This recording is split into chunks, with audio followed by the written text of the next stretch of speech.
Hello, beautiful soul. How are you doing? Welcome to the first episode of Grow Good,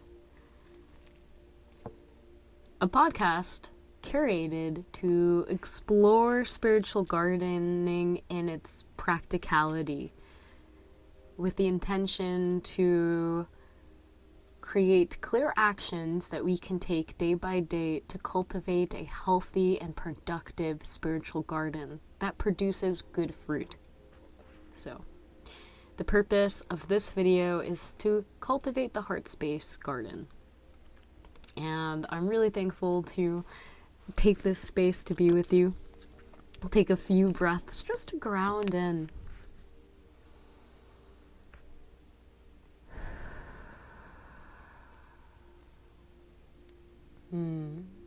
Let's take 2 more breaths, just settling into the space.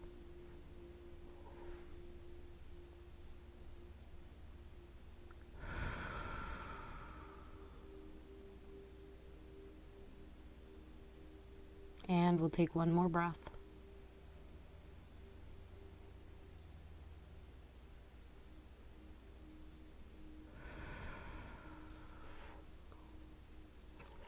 Beautiful. Thank you again for joining me to this first episode of the Grow Good podcast, which is, you're the first to hear about it.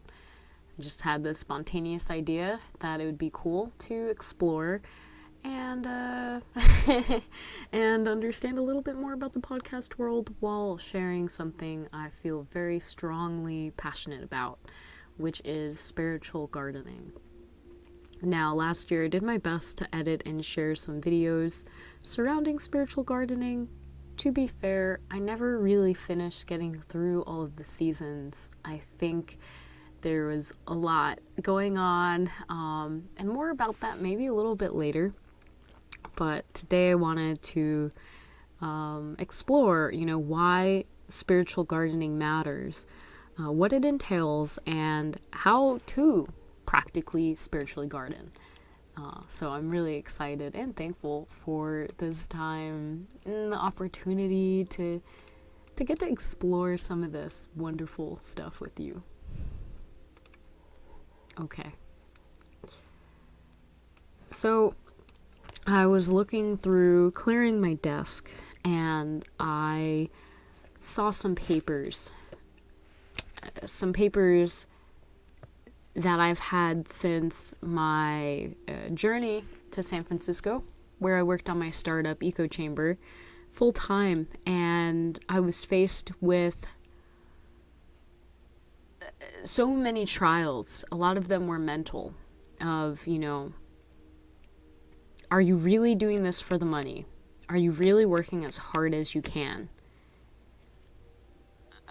Are you interacting? Are you pitching? Are you positioning? Are you doing everything that you possibly can as a founder to get your product out there? And do you even know what your product was? Spoiler alert, I did not know what my product was, and it's pretty hard to sell something you don't totally understand. So, I realized the importance of spiritual gardening, you could say, during that time.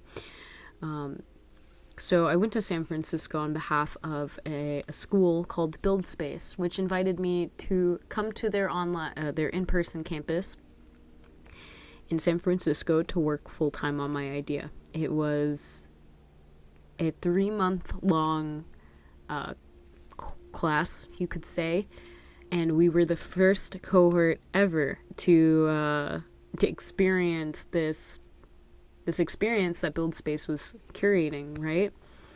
It was really beautiful. I learned a lot. The logo looks like that. Their whole motto was off localhost, which if you are a developer, if you've created anything, you'll know that everything that you create stays locally on your servers, but in order to share with others, to publish it in the world, you have to get off the local host so other people can actually experience what you're creating. And that's the whole, that was the whole motto, was get whatever you're building out there for people to try it as soon as possible. And during that time, it was really, really a really interesting time. I learned how expensive rent is in San Francisco and why so many people are homeless. Honestly, it never rains, so it's okay to sleep outside, I would say 98% of the time. I learned a lot from 19-year-old multi-millionaires that I had watched become millionaires. My two people that I was sitting next to became millionaires again. I learned a lot. I went to hackathons, even though I'm not the biggest coder, and I'm not out here hacking as well as others, but I talked to someone who had won over 50 hackathons in their lifetime, and they actually did it as a full-time job, and they gave the words of advice that you should make something that's fun. And generally speaking, people like when you make fun things because they value that kind of entertainment and passion. So it was fun. I learned from the 19-year-old millionaire, their motto was to do things fast, make decisions fast, because in their head they kind of described the world and competition is like running a race, and every decision is a fork in the road. Now, you could obsess over which way to go, but ultimately if you just pick one way and begin going, you'll get further than the one that tries to calculate the fastest route. Sometimes the fastest way to do it is just do it. I learned a lot from musicians, from artists, from founders, from creatives, from taking space for yourself, finding your own schedule. And I think one of the most interesting parts were that we all had a plant that we were given at our desk. And I, of course, was there, and my project was about plants. But a lot of these people were not familiar, had never had a plant ever in their lives to take care of. And so that was really fun to kind of to help and to also see how people were treating their plants. It was almost a reflection of their own being. For instance, the person sitting next to me, Pratty, he's made a really amazing lip sync tool for training models to create any video in any language into any other language and make it look very seamless. When he came, he admitted that he packed his life up, put it all in his car, and he came here and he only had enough money for 1 month's rent. And he needed to make money. I remember the look on his face, the seriousness when he first shared this. And of course, just meeting this guy this week and knowing that I'd be sitting next to him for the next 3 months, and wanting things to work out. I didn't want, my desk mate to be living out of their car unless they really wanted to, which, anyways. He ended up going viral on Twitter the next day and reached, like 4 million views. The impressions were crazy. He had discovery calls after discovery call after discovery call. It was insane. And he was working, and he now has a team. He has been backed by Founders Inc. for $500,000.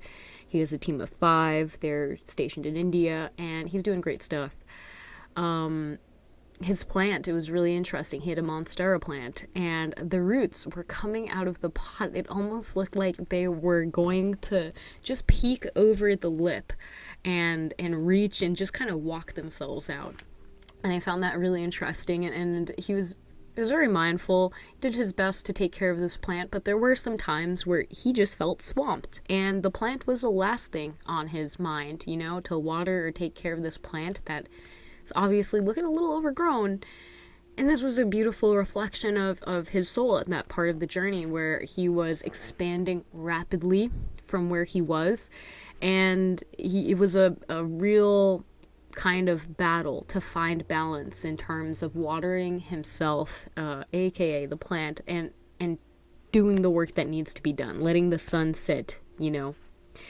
and he did a good job. You know, I'm very proud of Pratty. I'm very thankful to have met him and you know, to call him my friend.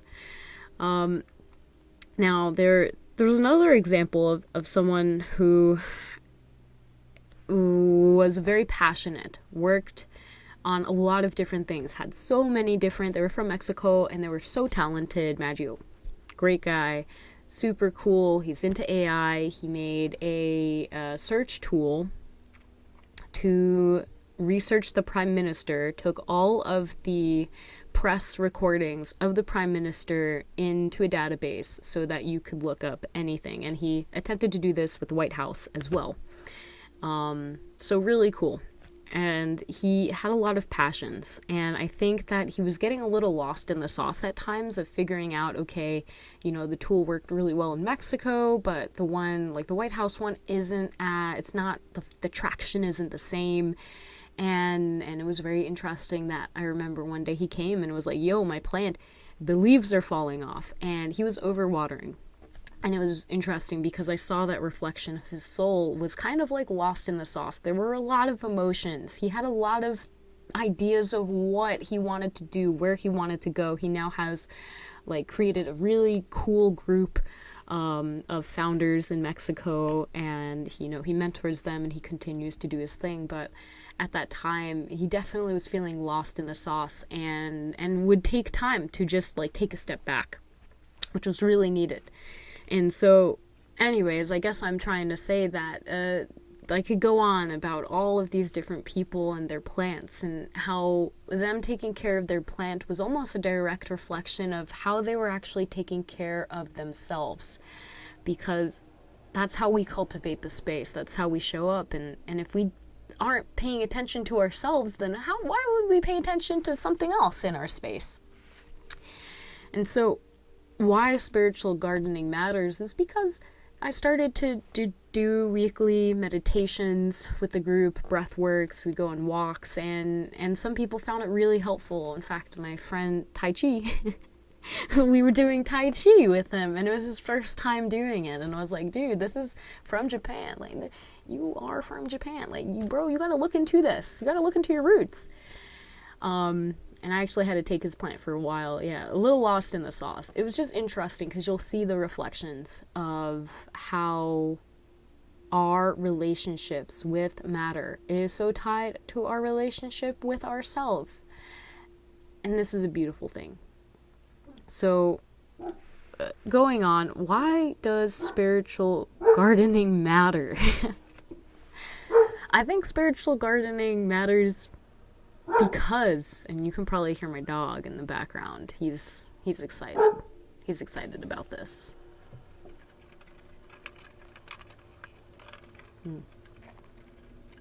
Spiritual gardening matters because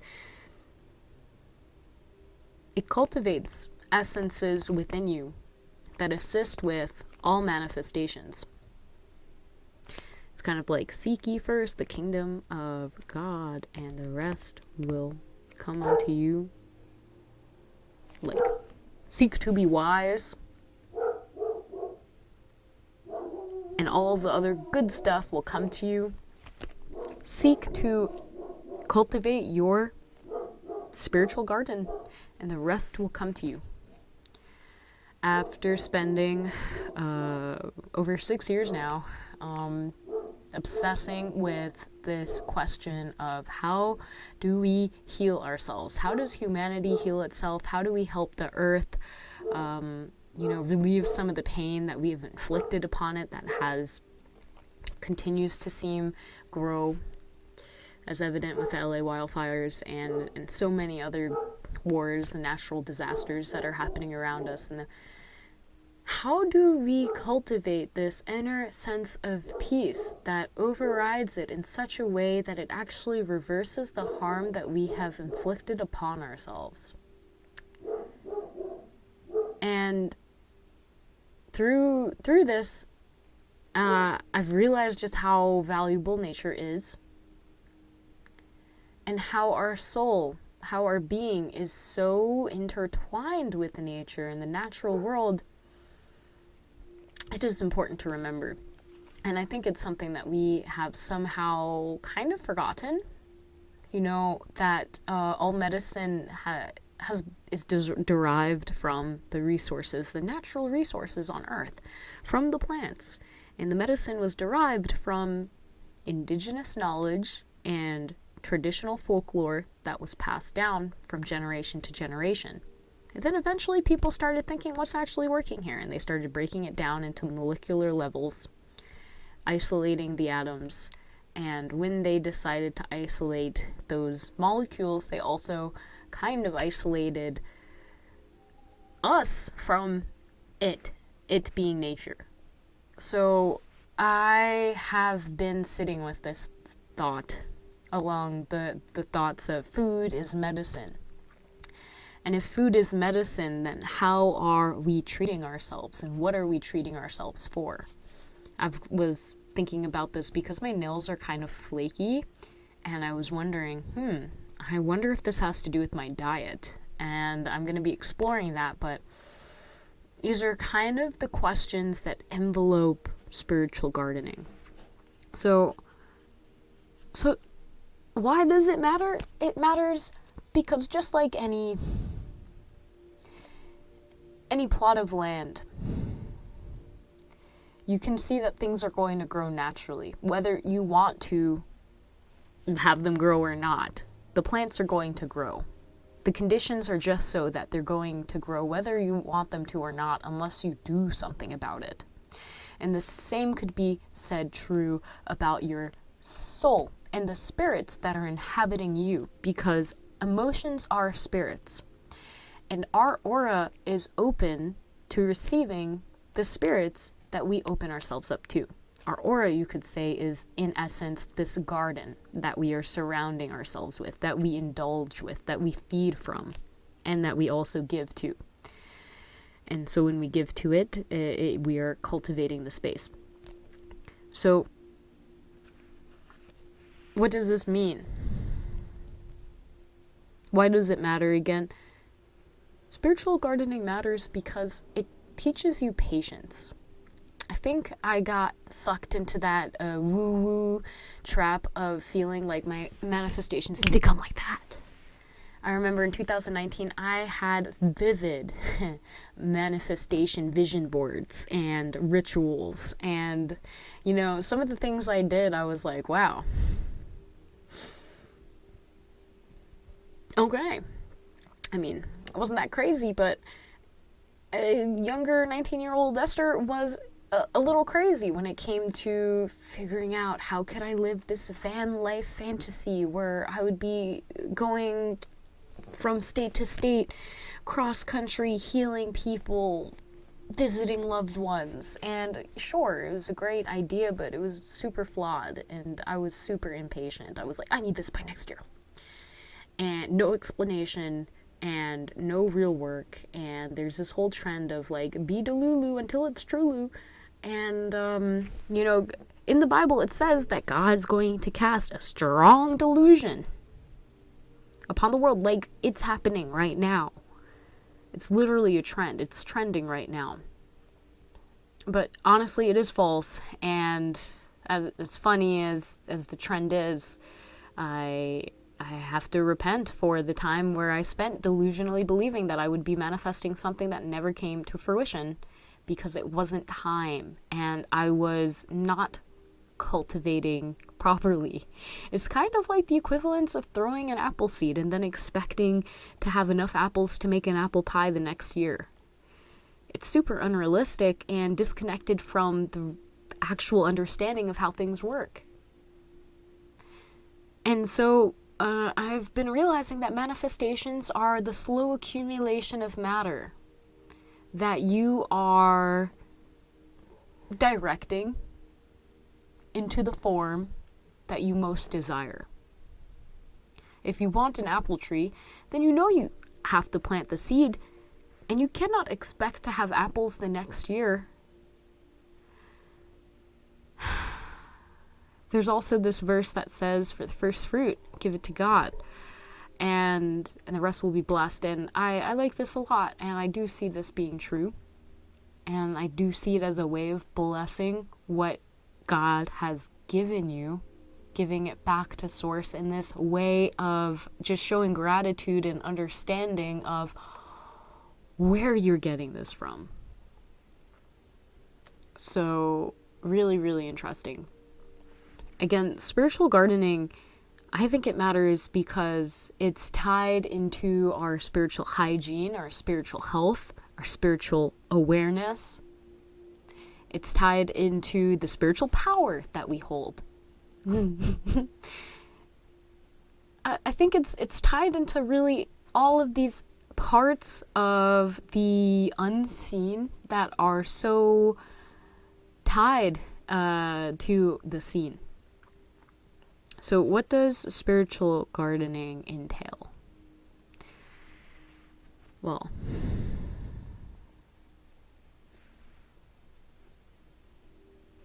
it entails that you have a natural connection with your body, with God, with those around you. What does natural connection mean?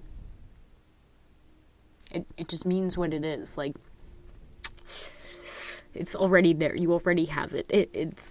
It's there.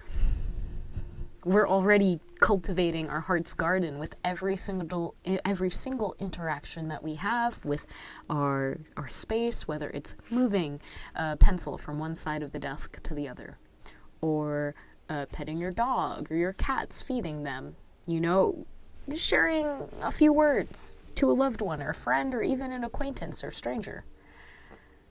Everything that you do is cultivating your spiritual garden.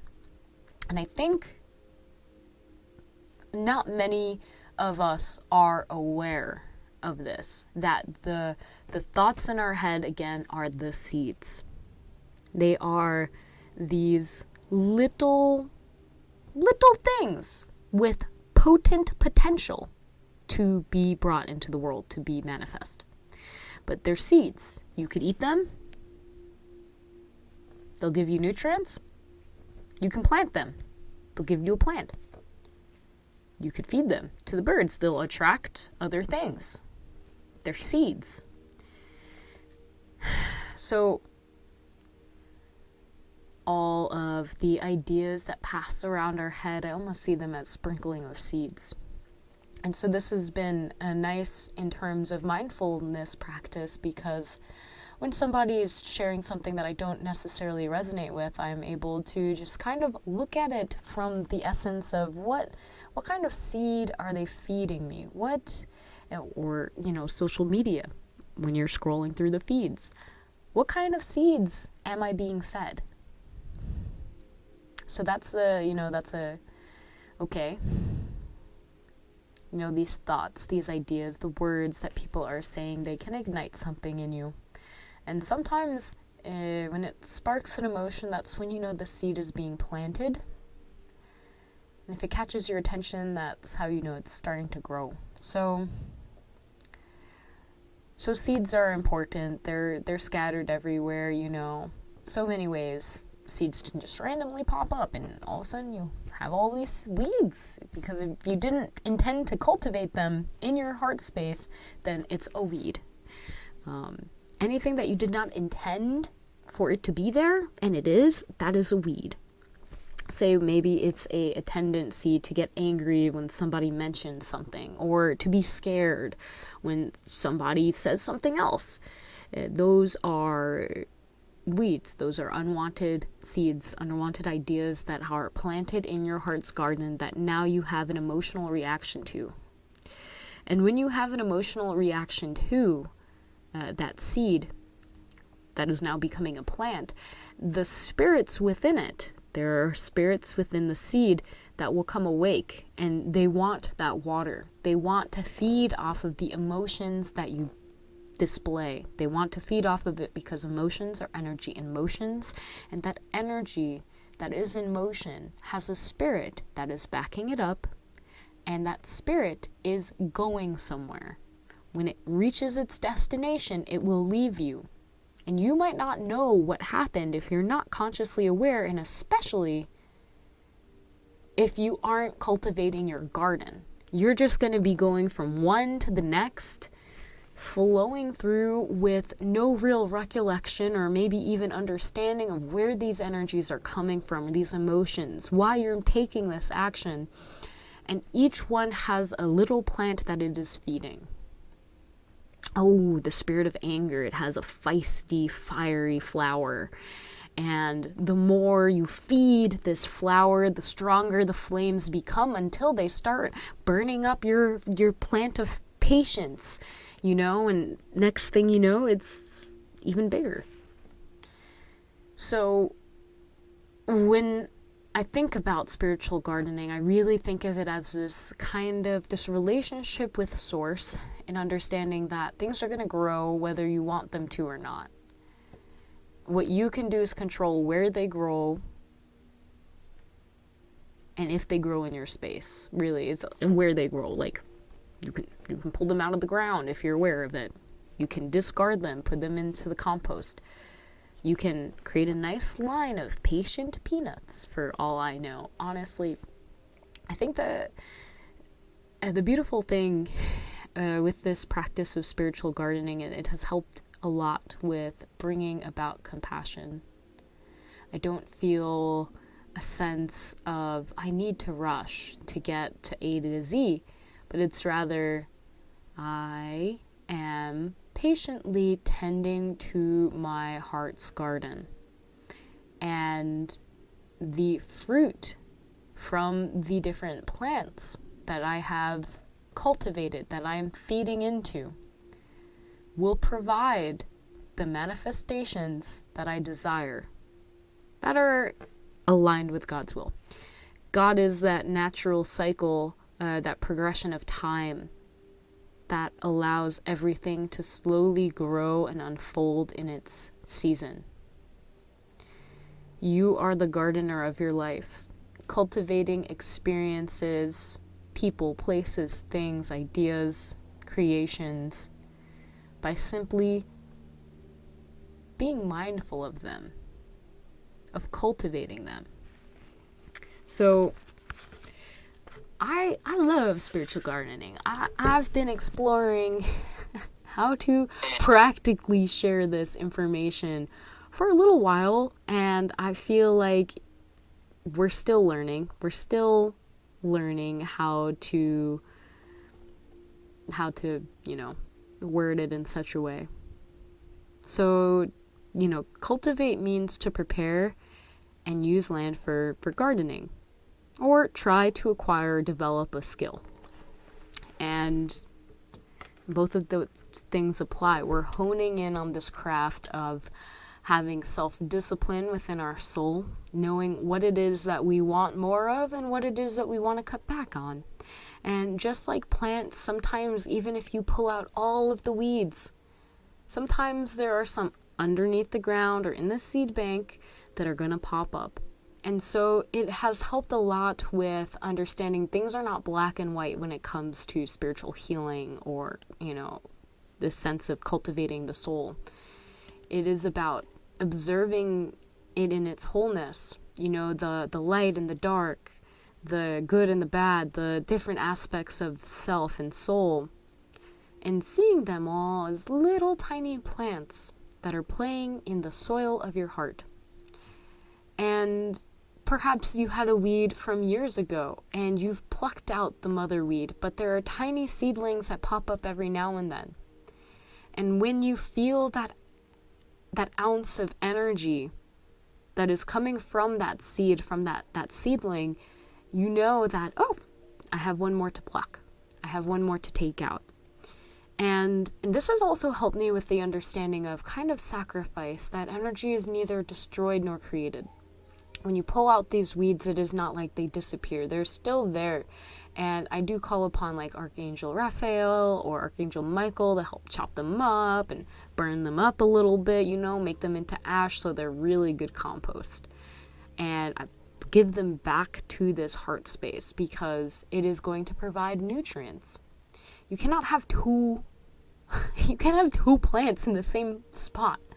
And so if you have a plant of anger, a fiery flower of anger or fury, then your little pansy of patience is going to have the space it needs to grow, and one's going to overtake the other. So this has been really helpful in this idea of sacrificing certain energies, and really visualizing and sharing the message that, hey, this is energy that I am looking to remove in order to allow this energy to flourish and to, have more space. So spiritual gardening entails that you are mindful of your emotions and the energy and the actions that you take around you. I am still learning, and I pray to have the wisdom to cultivate my own soul in a good way, to produce good fruit, and hopefully, God willing, share with you as well, and help guide people that are looking to become even better spiritual gardeners. I think this is like a lifelong journey, which is something I'm very thankful for. It's not something that, you do like a weird ritual and it's like, okay, we're done. It is a slow process of returning within yourself again and again, taking account of what it is you are feeding into yourself, what it is that you are present with, what it is you are growing, what energy is gaining momentum, and to cultivate, to take that space to say, okay, you don't immediately have to yank out, every single bad plant you see. And some of the plants that you may think are bad are actually serving a purpose. So, there's so much. I'm not going to go into being a plant nerd right now, talking about that some of even the plants that every plant has a positive and a negative. Some more negative than positive, and having discernment is important. So spiritual gardening entails that you have discernment of what it is that you want to grow in your heart's garden, because nobody can tell you what it is you are growing in there. I mean, we might have an idea from your actions and how you present yourself, but you're the one that has access to the full field of what's going on in there, and the discernment and the decisions of what you want to grow in your heart's garden. And I think I've become a lot happier when I started paying attention to how I'm cultivating my soul, how I am actually growing spiritually instead of what manifestations are coming true. I just found myself being more at peace. And I think my tree of peace is it's flourishing this year. So I'm very thankful for that. So yeah, I've done a lot of practices myself when it comes to uprooting some deeply ingrained plants of, pain, of revenge, of just shame, things that were really heavy. And God helped me, upheave those plants. And I know that this is a journey. It is not boom. And I think I chose for myself to kind of take the slow path, to take time to really acknowledge the change and the shift. So yes, you have to have discernment when it comes to your spiritual gardening practice, to understand what it is you are feeding your soul and cultivating in your own heart space. And lastly, I just wanted to note on how to spiritual garden. I think I kind of shared a little bit, how to spiritually garden. I know in the series I was going through each of the seasons and sharing some spiritual gardening insight from each season. And in spring, it was important to note that water was a big element in the springtime. It was also, there's the winds of change, but with that being said, it's important to have that mindfulness and the emotional connection with what you are actually watering. And I thought that was really cool. I like that spring is a time where you can actually see some of your manifestations coming to fruition, like little strawberries and blueberries. These little shrubs are coming up. You can see all of these beautiful flowers as well. And then in the summer, it is a calling to kind of like put the work and rest in a balanced way. Work hard, rest hard. And I love that, where your attention is going is so powerful during the time of the summer month. It can really determine what is going to bloom and what will shrivel and fry.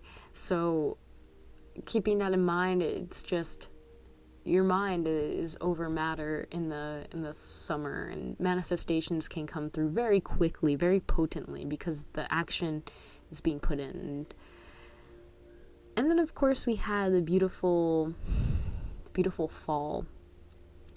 And I love fall. It's a very grounding time, and I connect it with the element of earth, and you'll see an abundance of manifestations, things just coming through. You've put in the work, and the fruits of your labor are being manifest for you to see the fruit. So I love fall, and it's a wonderful time of the season. And then we start slowing down with winter. The winds of change come through.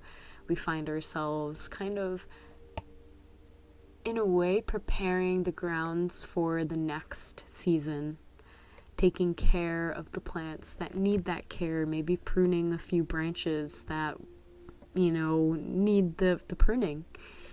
And so we begin again.